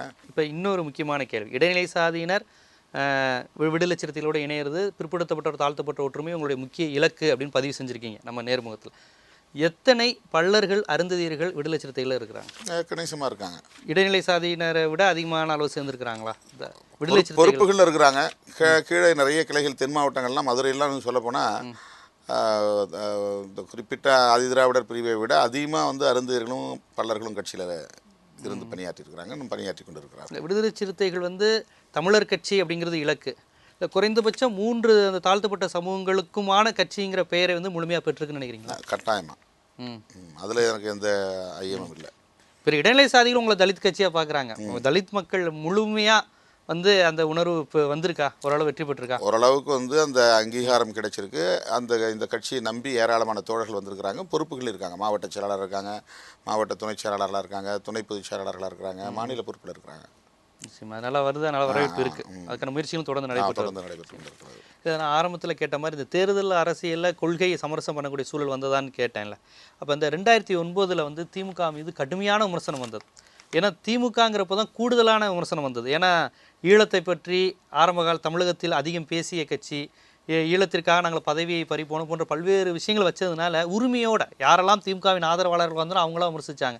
ஈழத்தில் இப்படி ஒரு சூழலில் உங்களுக்கு பதவி முக்கியமா, நீங்கள் விலகி இருக்கணும்னு. திமுக மீது அப்படி ஒரு பழி இருந்தபோது நீங்களும் அந்த காங்கிரஸ் கூட்டணியில் இருந்தப்ப உங்களுடன் ரொம்ப நெருக்கமாக இருந்த பல தமிழ் உணர்வாளர்களே உங்களை கடுமையாக விமர்சித்ததையும் உங்ககிட்ட அதிருப்தி வெளிப்படுத்தினது நீங்கள் எப்படி பார்க்குறீங்க? அந்த சூழலில் நீங்கள் ஒரு வேறு முடிவு எடுத்துருக்கலான்னு இப்போ நீங்கள் யோசிச்சிருக்கீங்களா? அதாவது வந்து அப்படி என்னை விமர்சனம் பண்ணதை வந்து நான் தப்புன்னு சொல்லலை. திமுக கூட்டணியில் தொடர்ந்தது, காங்கிரஸுடன் இருந்தது, அந்த நேரத்தில் காங்கிரஸுடன் இருந்தது, அதான் காங்கிரஸோடு இருந்தது, அதை வந்து விமர்சனம் செய்தது எல்லாமே சரிதான். விடுதலை சிறுத்தைகள் இப்படி ஒரு முடிவு எடுத்துருக்கக்கூடாது அப்படின்னு எதிர்பார்த்து, அந்த எதிர்பார்ப்பிலிருந்து வரக்கூடிய ஆவேசம். ஆனால் முடிவுகள் வந்து அந்தந்த நேரங்களில் இருக்கக்கூடிய சூழல்களை பொறுத்தும் அமையுது. அது வந்து ஆங்கிலத்தில் நம்ம சிச்சுவேஷன் ஹேண்ட்லிங்னு சொல்லலாம். எப்படி சூழலை கையாளுறோங்கிறத பொறுத்து இருக்குது. இப்போ நாங்கள் வந்து அந்த நேரத்தில் என்ன பண்ணியிருக்கலாம் அப்படின்னா, அந்த கூட்டணியே வேண்டான்னு வெளியேறிருக்கலாம். கூட்டணி வேண்டான்னு வெளியேறினா என்ன பண்ணியிருக்கலாம்னா, தேர்தலில் நாங்கள் நிற்க முடியாது, தேர்தலையும் நிற்காமல் போயிருக்கலாம். இப்போ தேர்தல் அரசியலுக்கு வந்துட்டு தேர்தலில் நிற்காமல் போகிறது அப்படிங்கிறது வந்து எந்த அளவுக்கு வந்து அது பலனளிக்கும் அப்படிங்கிற ஒரு கேள்வி இருக்குது. இப்போ 2009 நாங்கள் அதிமுக கூட்டணியில் இடம்பெற்றிருக்கலான்னு பல பேர் வந்து பேசுகிறாங்க. நான் சட்டமன்ற உறுப்பினராக இருந்தபோது அதே சட்டமன்றத்தில் பிரபாகரனை கொண்டு வந்து குற்றவாளி கொண்டு நிறுத்தி விசாரிக்கணும்னு தீர்மானம் நிறைவேற்றிய கட்சி அதிமுக. பிரபாகரனை பற்றி பேசியதற்காக 4 சுவருக்குள் உட்கார்ந்து பேசியதற்காக பொடா சட்டத்தில் வந்து நெடுமாறன் போன்றவர்களை, வைகோ போன்றவர்களை தூக்கி உள்ளே போட்டு 18 மாதம் வந்து வதை செய்தது வந்து அதிமுக. புலிகளுக்கு தடை வாங்கியது நான் தான் மாறுதட்டி கொண்டவர் அதிமுகவுடைய பொதுச் செயலாளர். என்னால் தான் வந்து இந்தியாவில் வந்து புலிகளுக்கு தடை விதிக்கப்பட்டிருக்கு, நான் தான் வந்து அதுக்கு காரணம்னு சொல்கிறவங்க. அடுத்து புலிகளால் என் உயிருக்கு ஆபத்துன்னு சொல்லி இசட்டு பாதுகாப்பு வாங்கி வச்சுக்கிட்டு இருக்கிறவங்க அதிமுக பொதுச் செயலாளர். ஆக கொள்கை அளவில் வந்து ஈழ விடுதலைக்கு எதிரான ஒரு கட்சி, புலிகளுக்கு எதிரான கட்சி, குறிப்பாக பிரபாகரனுக்கு எதிரான ஒரு கட்சி, அந்த கட்சி மாற்றுன்னு எப்படி இவங்க சொல்கிறாங்கன்னு என்னால் புரிஞ்சிக்க முடியல. திமுக இல்லைன்னா அதிமுக வந்து ஒரு ஆல்டர்னேட். அந்த கால சமீப காலம், அதாவது தனிநபர் இது இப்போ சமீப காலத்தில் அவங்களுடைய நிலைப்பாடு இருங்க. சமீப காலங்கிறது என்ன, எல்லாம் கண் கெட்ட பிறகு சூரிய நமஸ்காரம் மாதிரி புலிகளையே அழிச்ச பிறகு நீங்கள் தீர்மானம் நிறைவேற்றி என்ன இருக்குது? ஈழ முள்ளிவாய்க்கால் படுகொலை நடந்துகிட்டு இருக்குது, புலிகள் வந்து அழிக்கப்பட்டுக்கிட்டு இருக்கிறாங்க.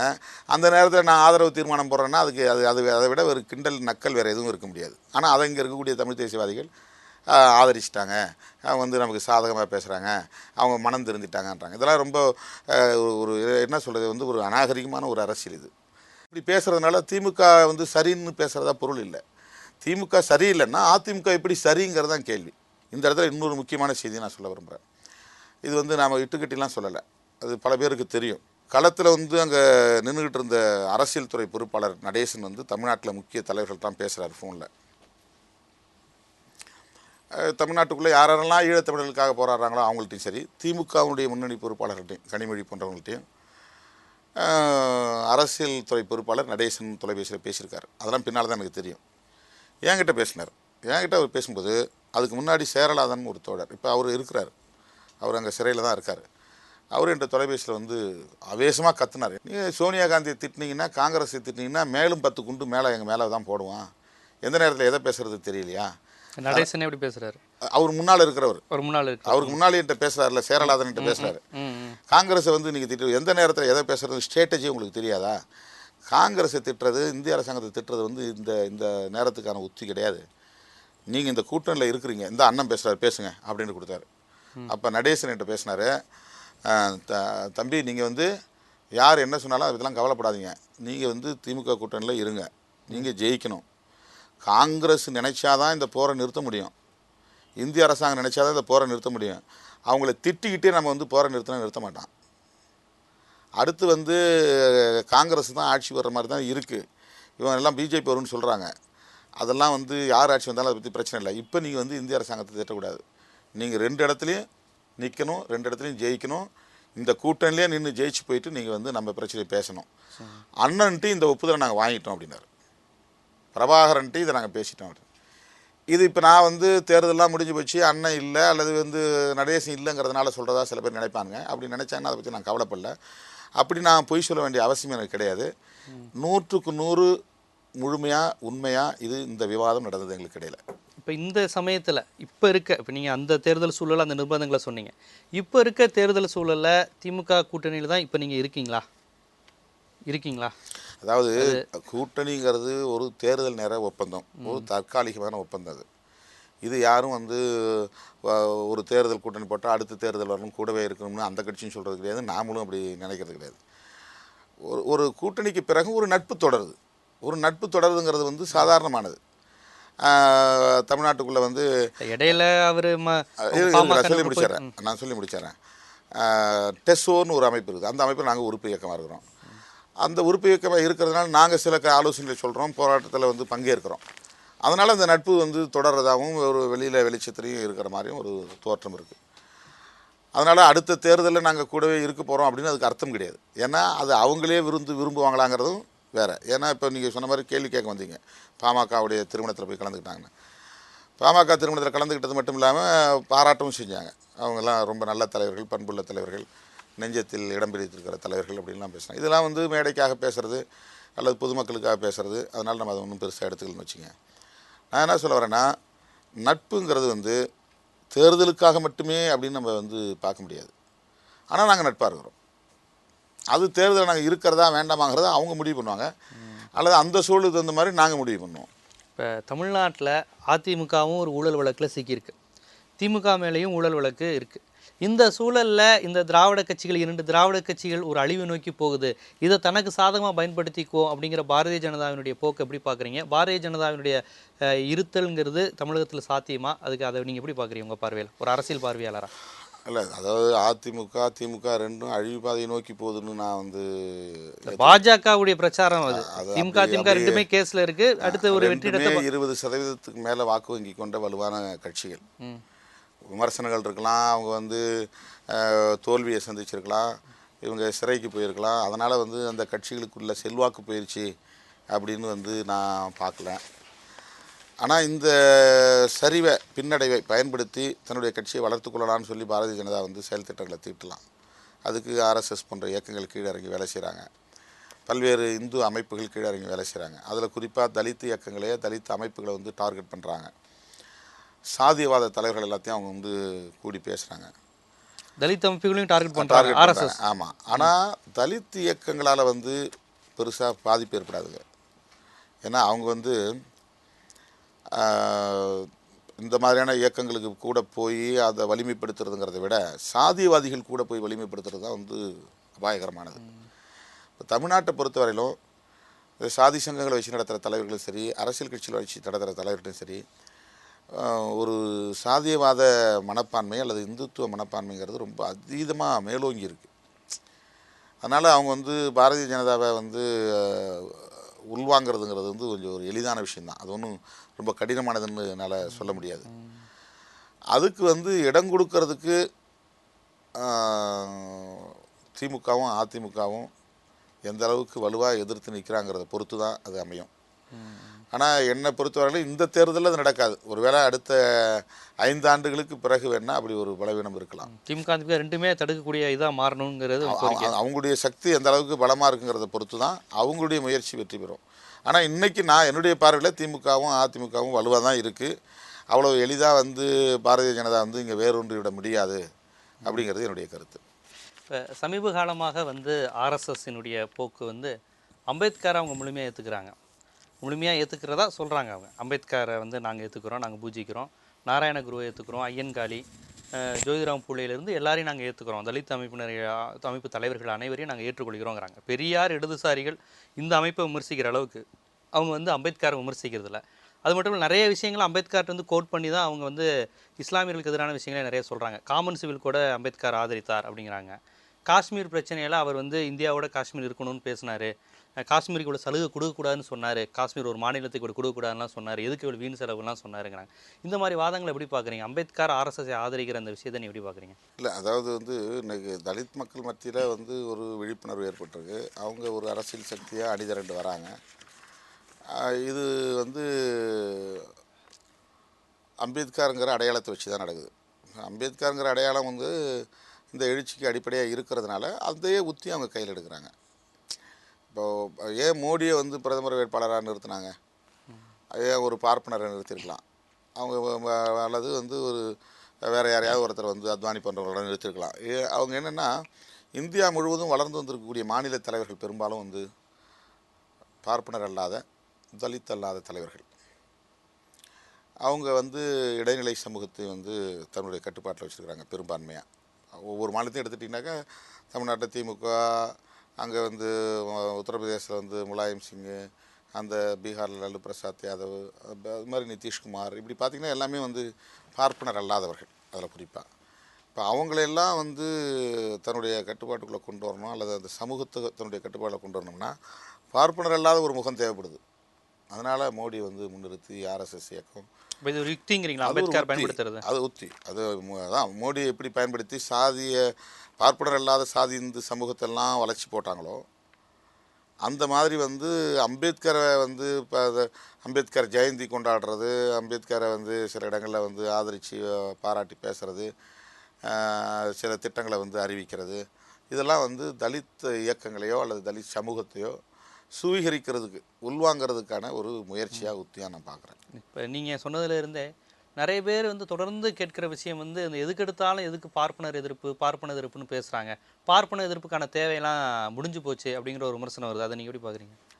அது எப்படின்னா, அதாவது குடிசைகளை கொளுத்துறது பார்ப்பனர்கள் இல்லை, இளைஞர்களை கட்டி வச்சு அடிக்கிறது பார்ப்பனர்கள் இல்லை, வதை செய்து கொலை செய்வது பார்ப்பனர்கள் இல்லை. அப்போ நீங்கள் இவங்களை எதிர்க்காமல் ஏன் அவங்கள எதிர்க்கிறீங்க அப்படிங்கிறது வந்து ஒரு தப்பித்தல் வாதமாக இருக்குது. அப்படிங்கிறது யதார்த்தமாக நடைமுறையில் பார்க்கக்கூடிய ஒத்துக்கொள்ள வேண்டிய உண்மைகள். அது கொள்கை ரீதியாக வந்து அவங்க எவ்வளவு வலுவாக இருக்கிறாங்க அப்படிங்கிறத அவங்களுக்கு நம்ம எடுத்து சொல்ல வேண்டிய தேவை இருக்குது. இப்போது ஒரு ஆர்எஸ்எஸ் இயக்கத்தினுடைய தலைவரை வந்து பாமக நிறுவனர் சந்தித்த உடனே அவருடைய ஸ்ட்ராட்டஜி எல்லாம் மாறுது. ஆனால் அவர் சந்தித்ததோ அவர் அந்த கருத்துக்களை சொன்னதோ யாருக்குமே தெரியாது, அவங்க கட்சிக்காரங்களுக்கே தெரியாது. ராமதாஸ் அடிச்சது மட்டும் தான் தெரியும். யார் சந்திச்சாங்களோ அவங்களுக்கு தான் தெரியும். அவருக்கு ஆனால் அவர் மாமல்லபுரம் கூட்டத்திலே சொன்னார், ஒரு பேரை சொல்லி, எனக்கு இப்போது அவர் தான் அந்த அட்வைசர், எனக்கு ஆலோசகர் அப்படின்னு அவரே வெளிப்படையாக சொன்னார். அப்போ அந்த மாதிரி வந்து அதாவது சதித்திட்டங்களையோ சூது சூழ்ச்சிகளையோ உணர முடியாத நிலையிலிருந்து, யார் இதெல்லாம் செய்கிறாங்கிறத உணர முடியாத நிலையிலிருந்து நேரடியாக வன்முறையில் ஈடுபடக்கூடிய சாதியை, அந்த சமூகத்தை சார்ந்தவர்களை, அந்த இயக்கத்தை சார்ந்தவர்களை எதிர்ப்பதுங்கிற மனநிலையிலிருந்து அந்த விமர்சனங்கள் வருது. ஆனால் புரட்சியாளர் அம்பேத்கர் ரொம்ப தெளிவாக வந்து பார்ப்பனியமும் முதலாளித்துவம் தான் உன்னுடைய எதிரிகள்னு கொள்கையை சொல்லும்போது சொல்கிறார். இன்னொரு முக்கியமான விஷயம் வந்து தாழ்த்தப்பட்ட மக்கள் மத்தியிலும் இந்த அரசியல் அதிகமாக இருக்குது. அதாவது நம்மை அடிமைப்படுத்தியது ஒன்றும் பிராமணர்கள் கிடையாது, தெலுங்கர்கள் தான். தெலுங்கர்களால் தான் இந்த சனாதன படிநிலை இதெல்லாம் வந்தது. அதனால் பூர்வீக தமிழர்களான பல்லர்பறையர்களை அடிமைப்படுத்தியது தெலுங்கர்கள் தான். இதை மறைச்சிருச்சு இந்த திராவிட இயக்கம் அப்படிங்கிற அந்த ஒரு பொதுவான ஒரு அரசியல் வந்து இது இடைநிலை சாதிகளையும் சில சமூகங்கள் செய்கிறாங்க, ஒடுக்கப்பட்டோர் மத்தியிலும் இப்போ சமயமாக ரொம்ப ஒரு வீரியமாக, அதுவும் குறிப்பாக மல்லர் அமைப்புகள் பல்லர் அமைப்புகள் இது ரொம்ப வீரியமாக எடுத்து செய்கிறாங்க. இதை நீங்கள் எப்படி பார்க்குறீங்க? ஒரு 500 ஆண்டுகளுக்கு முன்னால் தான் வந்து இங்கே தெலுங்கர்கள் வந்தது. அதுக்கு முன்னால் நாம் எல்லாம் ஒற்றுமையாக இருந்தோமா? அதுக்கு முன்னால் நாம் எல்லாம் வந்து பெரிய சக்தியாக இருந்தோமான்னா? அதுக்கு முன்னாலேயும் இங்கே சாதி இருந்தது. 2000 வருஷத்துக்கு முன்னாலேயே சாதி இருந்ததை திருவள்ளுவர் குறிப்பிடுறாரு, ஔவையார் குறிப்பிட்றாங்க. ரொம்ப கேவலமாக அதை பற்றிலாம் பேசுகிறாங்க. இப்போ சித்தர்கள்லாம் ரொம்ப கடுமையாக இந்த சாதி அமைப்பை வந்து சாடியிருக்காங்க. சித்தர்கள் பாடும்போதெல்லாம் இங்கே தெலுங்கர்கள் ஆட்சியில் இல்லை, திருவள்ளுவர் பாடும்போதெல்லாம் இங்கே தெலுங்கர்கள் ஆட்சியில் இல்லை. இப்போ சாதி அமைப்பு முறையை அவங்க எதிர்க்கலை. அவங்க என்னத்தை எதிர்க்கிறாங்கன்னா, அரசியல் ரீதியாக யார் ஆதிக்கங்க பண்ணுறாங்க. அப்போ அப்போ அரசியல் ரீதியாக ஆதிக்கம் பண்ணும்போது திமுக மாதிரி அதிமுக இந்த கட்சிகளில் பெரும்பான்மையாக ஆதிக்கம் செலுத்துகிற ஆட்கள், திரைப்படத்துறையில் வந்து ஆளுமை செலுத்துகிற ஆதிக்கம் செலுத்துகிற ஆட்கள். இப்போ எங்கே பார்த்தாலும் நீங்கள் வந்து இந்த தெலுங்கு பேசக்கூடியவங்களுடைய ஆதிக்கம் இருக்குது. அதனால் தெலுங்கு எதிர்ப்பு, தெலுங்கர் எதிர்ப்புங்கிற மாதிரி வந்து ஒரு உத்தியாக கையில் எடுக்கிறதா நான் பார்க்குறேன். சாதியை எதிர்க்கணும் அப்படின்னு சொன்னால் அவங்களுக்கு 2000 வருஷத்துக்கு முந்தி இருந்த வரலாறுலேருந்தே நம்ம பார்க்க வேண்டியது. அப்போல்லாம் இவங்க கிடையாதுல்ல. விஜயநகர பேரரசுங்கிறது 14ஆம் நூற்றாண்டு 15ஆம் நூற்றாண்டில் தானே அவங்க வராங்க. 1500க்கு பிறகு தானே வராங்க. அதுக்கு முன்னாடி நம்ம ஒடுக்கப்பட்டமா இல்லையா, அப்போ சாதி இருந்ததா இல்லையா, தீண்டாமை இருந்ததா இல்லையா, அதெல்லாம் நம்ம பார்க்க வேண்டிய தேவை இருக்குது. இப்போ நீங்கள் சொன்னதுலேருந்தே இன்னொரு அடிப்படையான விஷயம் வந்து திராவிட இயக்கங்கள் இடதுசாரி இயக்கங்களுக்கு ரொம்ப ஆரம்ப காலத்தில் உங்களுக்கு நல்லா தெரியும் பல்லம்பரையன் கட்சி தான். கம்யூனிஸ்ட் கட்சியும் சரி தீக்கானாலுமே ஒரு காலத்தில் பல்லம்பரையன் கட்சி அப்படிங்கிற ஒரு பேர் இருந்தது. இப்போ எதனால் வந்து திராவிட கழகம் இருக்கக்கூடிய தமிழ்நாட்டிலும் சரி இந்திய அளவிலும் சரி இடதுசாரிகள் இருக்கக்கூடிய மாநிலங்களிலும் சரி தாழ்த்தப்பட்ட அமைப்புகள் எதனால் வரக்கூடிய சூழல் ஏன் ஏற்பட்டது? இடதுசாரி இயக்கங்களுடைய பணியும் அதானே, திராவிட இயக்கங்களுடைய பணியும் அதானே. இந்த தேவை ஏற்பட்டதா? இந்த தேவை வந்து எதனால் ஏற்பட்டதுன்னு நினைக்கிறீங்க? அது யாருடைய விட்ட இடம்னு நினைக்கிறீங்க? அது அதாவது தலித்துகள் வந்து எந்த காலத்திலையும் தனி ஒரு அமைப்பை உருவாக்கி ஒரு அரசியல் சக்தியாக எழுச்சி பெறலை. தொடக்க காலங்களில் அம்பேத்கருக்கு பிறகு தான் வந்து அந்த சிந்தனையே வந்து முகிழ்க்குது. இன்னும் சொல்லப்போனால் அம்பேத்கருடைய நூற்றாண்டுக்கு பிறகு தான் வந்து அந்த எழுச்சியே உருவாகுது. 1991 90 91 இந்த காலகட்டத்தில் தான் அந்த எழுச்சியே உருவாகுது. இந்த 20 ஆண்டுகளில் தான் இது. அதுக்கு முன்னாடி எல்லா கட்சிக்குமே அந்த பேர் தான். நீங்கள் சொல்கிறது வந்து இடதுசாரிகளுக்கும் திராவிட கழகத்துக்கு மட்டுமே கிடையாது. இன்றைக்கி கூட வந்து காங்கிரஸ் வந்து இந்தியா முழுக்க உயிர்ப்போட இருக்குன்னா அதுக்கு வந்து தலித்துகள் தான் காரணமே தவிர, பேர் வந்து பண்ணையார் கட்சின்னு தானே காங்கிரஸை சொல்லுவாங்க, பல்லமுறை கட்சின்னு காங்கிரஸை சொல்கிறாங்க. அந்த கட்சிக்கு இன்றைக்கும் உயிர்ப்பு கொடுக்கறது தலித்துகள் தான். ஏன்னா அந்தந்த மாநிலத்தில் இருக்கக்கூடிய சாதி இந்து தலைவர்கள் பூரா வந்து அவங்கவுங்க சாதி ஓட்டை உள்வாங்கிட்டாங்க. மிச்சம் இருக்கிறது காங்கிரஸுக்குன்னு எவங்க ஓட்டு போடுறாங்கன்னா தலித்துகள் தான் ஓட்டு போடுறாங்க. இப்போ மாநில கட்சிகள்லாம் சாதி அடிப்படையில் கட்டமைக்கப்பட்டது. தலித் அமைப்புகள் தலித்துகளை ஓட்ட முழுமையாக வாங்க முடியலையா? இனிமே தான் வாங்குவோம். இப்போ தான் 10-15 வருஷம் தான் ஆகுது. அந்த அரசியல் விழிப்புணர்வு வர்றதுக்குள்ளே எப்படி வாங்க முடியும்? அது உத்தரப்பிரதேசத்தில் பிறகுதானே பாமக உருவானாங்க. உங்களுக்கு பிறகுதானே பாமக நீண்ட காலமாக சாதி உணர்வோடு வளர்ந்த சமூகம் இல்லை. இது சாதியே இல்லைன்னு சொல்லிட்டு இருக்கிற சமூகம் இல்லை. இன்னைக்கு நானும் சாதி உணர்வை தூண்டலையே. நான் சாதியை சொன்னால் அது இன்னும் கொஞ்சம் வேகமாக பிடிக்கும். நம்ம சாதி உணர்வை சொல்லலை, சாதியை ஒழிப்பும் தானே சொல்கிறோம். விடுதலை சிறுத்தைகள் கூட சாதியை வேண்டாம், சாதி ஒழிப்புன்னு தான் சொல்லுது. அவங்க சாதி இருக்கணும், சாதி வெறி வேணும்னு தானே சொல்கிறாங்க. அது மக்கள்கிட்ட எடுபடுது. அது வந்து இயல்பாக இருக்கிற மக்கள்கிட்ட வந்து அந்த நீண்ட காலத்து பாரம்பரியமான உணர்வு இல்லை. அந்த உணர்வு வந்து அவங்க அதை தட்டி விட்டு தமக்கு ஆதாயம் எவன் அடிச்சுக்கிட்டானா வெட்டிக்கிட்டானா ரத்தம் சிந்தினானா நமக்கு ஆதாயம் கிடைச்சா போதும்னு நினைக்கிற தலைவர்கள் அவங்க. நாம் அப்படி நினைக்க முடியாது. இப்போ வந்து அம்பேத்கர் இயக்கங்கள் வந்து இந்தியா முழுக்க லட்சக்கணக்கான இயக்கங்கள் உருவாயிருச்சு. 1-2 அங்கங்கே அரசியல் கட்சிகளாக பரிணாமம் பெற்று ஒரு வலிமை பெற்றிருக்கு. இது வந்து ஒரு வரலாற்று தேவையை தவிர அந்த இயக்கங்கள் மேலே இருக்கிற குற்றம் இல்லை இந்த இயக்கங்கள் மேலே இருக்கிற குறை அதனால் இந்த இயக்கம் உருவாச்சு அப்படின்னு நான் இதை பார்க்க முடியாது. இப்போ சாதி பிரச்சனையில் வந்து ரொம்ப இன்னைக்கு விவாதிக்கப்படக்கூடிய தமிழகத்தில் விவாதிக்கப்படக்கூடிய ஒரு முக்கியமான விஷயம் வந்து இந்த தாழ்த்தப்பட்டோர் மற்றும் பழங்குடியினர் மீதான வன்கொடுமை தடுப்பு சட்டம் 89ஆம் ஆண்டு வந்தது. 95ல் அதுக்கு விதிகள் வந்தது. அதெல்லாம் அவங்களுக்கு தெரியும். இப்போ எல்லாரும் என்ன சொல்கிறாங்க, இப்போ வரக்கூடிய சூழலில் இந்த பிசிஆர் ஆக்ட், இந்த தாழ்த்தப்பட்டோர் மீதான அந்த வன்கொடுமை தடுப்பு சட்டத்தை யார் பயன்படுத்துகிறார்கள் என்றால் அரசு அதிகாரிகள் பயன்படுத்துகிறாங்க. அப்புறம் ஆதிக்க சாதியினர், வன்னியரோ கல்லரோ பெரிய பண்ணையாராக இருக்கிறவங்க தான்ட்ட வேலை பார்க்குற ஒரு தலித்தை வந்து தனக்கு பிடிக்காத அண்ணன்ட்டையோ பங்காளிட்டையோ நீ அவன் மேலே பிசிஆர் ஆக்டை போடு, நான் உனக்கு சாட்சி சொல்கிறேன், போட்டு அவன்கிட்ட இருந்து பணத்தை வாங்க, நான் உனக்கு பிரித்து தரேன். இதை சில தலித்துகளும் பயன்படுத்தி கொள்கிறார்கள். சில ஆதிக்க சாதியும் தனக்கு பிடிக்காத சொந்தக்காரனையும் வேற ஒரு இடைநிலை சாதியோ பயன்படுத்திக்கிறாங்க அப்படிங்கிற ஒரு குற்றச்சாட்டு இருக்குது. இதற்கு சில தாழ்த்தப்பட்ட அமைப்புகளும் உதவி செய்கிறாங்க. இது வந்து ஒரு வியாபாரம் ஆயிடுச்சு. உண்மையில் உசிலம்பட்டியில் செருப்பு போட்டு நடக்க முடியாத பறையர்களுக்கோ பல்லர்களுக்கோ அப்படி ஒரு சட்டம் இருக்கிறதே இன்னும் தெரியலங்க அப்படிங்கிற மாதிரியான ஒரு ஆய்வு சொல்கிறாங்க. இதை நீங்கள் எப்படி பார்க்குறீங்க? அதாவது வன்கொடுமை தடுப்பு சட்டம்னா ஏதோ ரொம்ப பயங்கரமான கொடூரமான சட்டங்கிற மாதிரி அது ஒன்றுமே இல்லை. அந்த சட்டத்தில் எத்தனை பேர் தண்டிக்கப்பட்டிருக்காங்க, எத்தனை பேர் ஜெயிலுக்கு போயிருக்காங்க சொல்லுங்கள் பார்ப்போம். பிசிஆர் ஆக்டுங்கிறது வேறு, வன்கொடுமைகள் தடுப்பு சட்டங்கிறது வேறு. 1955 வந்தது ப்ரொடெக்ஷன் ஆஃப் சிவில் ரைட்ஸ், அதான் பிசிஆர். அது அம்பேத்கர் இருக்கும்போதே 55 வந்தது. ஆமாம், 55 வந்தது, இருக்கும்போதே வந்தது. ப்ரொடெக்ஷன் ஆஃப் சிவில் ரைட்ஸுங்கிறது வந்து எக்ஸ்க்ளூசிவ்லி ஃபார் தலித்ஸ்னு அர்த்தம் கிடையாது. ஒவ்வொரு தனி நபருக்கும் ஒவ்வொரு குடிமகனுக்குமான குடியுரிமையை பாதுகாக்கிற சட்டம். ஆனால் தாழ்த்தப்பட்டவர்களை சாதியை சொல்லி திட்டினா அந்த சட்டத்தில் தான் வந்து வழக்கு பதிவு பண்ண முடியும். அப்படி தான் அது இருந்தது. 1955 2000 வரையிலும் அந்த சட்டத்தின் கீழே ஒருத்தன் கூட இந்தியாவில் தண்டிக்கப்பட்டது கிடையாது. 1% பேர் கூட அதனால் வந்து சிறைக்கு போனவங்க கிடையாது. ஆனால் வன்கொடுமைகள் அதிகரிச்சுக்கிட்டே இருக்குது. அப்போது ஒரு சமூக நீதி பார்வை உள்ள தலைவர் விபி சிங் பிரதமரான காலத்தில் பாஸ்வான் போன்றவர்கள்லாம் கூட இருந்ததுனால அதற்கு முந்தைய காலத்திலிருந்து விவாதிக்க பெற்று அப்போ அது வந்து சட்டமாக வருது. தமிழ்நாட்டை பொறுத்தவரைக்கும் இப்படி ஒரு சட்டம் இருக்கிறத கண்டுவே இல்லை, அப்படியே தூக்கி போட்டாங்க. 95 தான் விதிகள் வந்துச்சு. 95க்கு பிறகு நம்மளை மாதிரி இயக்கங்கள்லாம் பேச தொடங்கின பிறகு தான் அதிகாரிகளுக்கே வந்து விழிப்புணர்வு வகுப்புகள் எடுத்தாங்க. இப்படி ஒரு சட்டம் இருக்குது, இந்த சட்டத்தை பாருங்கள், இந்த சட்டத்தை நடைமுறைப்படுத்துங்க. அது தலித் இயக்கம் இப்போதான் விழிப்புணர்வே வருதுங்கிற சட்டம் குறித்து அதிகாரிகளுக்கே. நான் சொல்றது 2000 தான் வச்சுங்களேன். உண்மையிலே அன்டச்சபிலிட்டி அனுபவிச்சுக்கிட்டு இருக்க தலித்துகளுக்கு கண்டிப்பாக சட்டம் குறித்து தெரியாது. 2001 வரலுமே தெரியாது, இயக்கங்களுக்கே தெரியாது. இப்போ நான் 2000 சட்டமன்ற உறுப்பினராக இருந்த காலத்தில் நான் அதை பற்றி தெரிஞ்சுக்கிறதுக்கு அப்போ தான் எனக்கே அது வந்து பெரிய அளவில் அது அறிமுகம். இந்த சட்டம் எந்த நேரத்தில் பயன்படுத்தப்படுதுன்னா நீங்கள் சொன்னது தான், இதை தான் நான் தொடர்ந்து சொல்லிட்டு வரேன். இது வந்து அப்பட்டமான பொய் பிரச்சாரம், தலித் இயக்கங்களுக்கு எதிராக எடுக்கிற பிரச்சாரம். தலித்துகள் வந்து இதை பயன்படுத்துகிறாங்க, காசு பணம் பறிக்கிறாங்க, அதெல்லாம் ரொம்ப அயோக்கியத்தனமான பிரச்சாரம். இதை வந்து தவறாக எப்படி வந்து ஒரு தலித் பயன்படுத்த முடியும்? சட்டத்தை பயன்படுத்துறது வந்து அதிகாரி தானே. சட்டத்தை தவறாக பயன்படுத்துகிறான்னா எந்த அதிகாரி பயன்படுத்துகிறான்னா அவனுக்கு எதனா தானே போராட்டம் நடத்தணும். சட்டத்தை தவறாக பயன்படுத்துகிறாங்கன்னா எந்த அரசாங்கம் பயன்படுத்துதோ அந்த அரசாங்கத்துக்கு எதிராக தானே போராட்டம் நடத்தணும். தலித்துகள் புகார் கொடுத்தாங்கன்னா அதுக்கு வந்து வேல்யூ கிடையாது, மதிப்பு கிடையாது. ஆதிக்க சாதியினர் பயன்படுத்துகிறாங்க, அதுதான் சொல்ல வரேன். எந்த இடத்துல அது வந்து பயன்படுத்தினா போலீஸுக்கே பிடிக்காத சாதி இருந்து இருப்பான், அப்போ வந்து நீ கொடுற புகாரை கொடுறான்னு வாங்கி அவன் மேலே ஒரு கேஸ், சொந்தக்கார மேலே பங்காளி மேலே கேஸை போடுறது. அது போலீஸினுடைய தனிப்பட்ட விருப்பத்தில் நடக்கிறது. பெரும்பாலான பிரச்சனை எங்கே வருதுன்னா ஒரே சமுதாயத்துக்குள்ளே உள்ளாட்சி தேர்தலில் போட்டிட்டு இருப்பான், அல்லது எம்எல்ஏ எலெக்ஷனில் போட்டிட்டு இருப்பான், உள்ளூரில் ஏதாவது பிஸ்னஸில் அவங்களுக்குள்ள முரண்பாடு வந்திருக்கும். ஒருத்தனுக்கு ஒருத்தன் பழி வாங்கிறதுக்கு அவனுக்கு தன்னுடைய கீழே வேலை செய்யக்கூடிய தாழ்த்தப்பட்டவர்களை பயன்படுத்தி புகார் கொடுக்க வைக்கிறான்.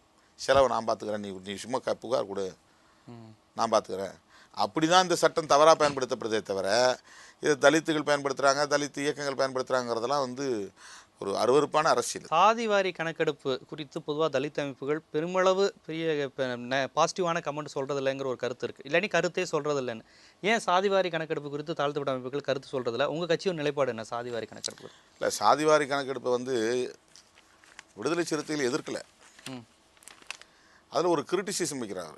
அது வந்து ரவிக்குமார் வந்து எழுதியிருக்கிறது வந்து ஒரு கிரிட்டிசிசம். என்ன கிரிட்டிசிசம் அப்படின்னு சொன்னால் இதை பேசுகிறது யார் அப்படிங்கிறது தான் இப்போ முக்கியமான விஷயம். சாதிவாரி கணக்கெடுப்பு பேசுகிறது ராமதாஸ் பேசுகிறாரு. ராமதாஸ் அது எதுக்கு பேசுகிறாரு அப்படிங்கிறதுலேருந்து வருது.